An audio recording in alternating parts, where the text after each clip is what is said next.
Hi guys, இன்றைக்கி பார்த்தீங்கன்னா எங்கள் அத்தையோட நினைவு நாள். அதுக்கு நம்ம வீட்டில் என்னென்ன சமைச்சு சாமி கும்பிட்டோம் அப்படின்னு பார்க்கலாம். அதுக்கு வந்துட்டு அரைச்சி விட்ட சாம்பார் பண்ணியிருந்தோம்.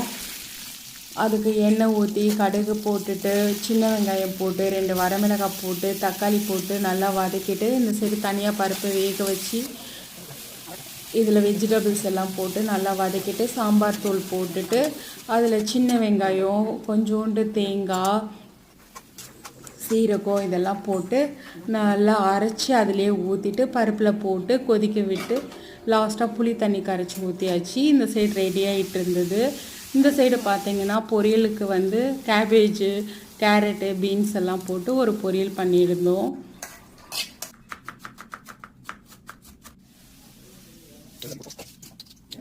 அதுக்கு வந்துட்டு எண்ணெய் ஊற்றி கடுகு போட்டு உளுந்தம்பருப்பு கடலைப்பருப்பு எல்லாம் போட்டு வரமிளகாய் போட்டு நல்லா வெங்காயம் போட்டு வதக்கிட்டு கேபேஜை போட்டு கேரட்டு பீன்ஸு இதெல்லாம் போட்டு நல்லா வதக்கிட்டு லாஸ்ட்டாக வந்து தேங்காய் பூ போட்டு இறக்கியாச்சு.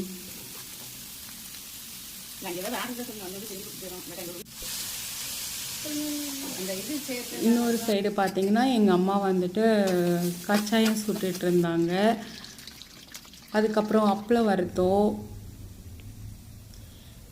என்னோடய நாத்தனார் வந்து அவங்களே வந்து வீட்டில் இருந்து வத்த குழம்பு கேசரி ரசம் இதெல்லாம் செஞ்சு எடுத்துகிட்டு வந்திருந்தாங்க. உருளைக்கிழங்கு பொரியல் எல்லாம்.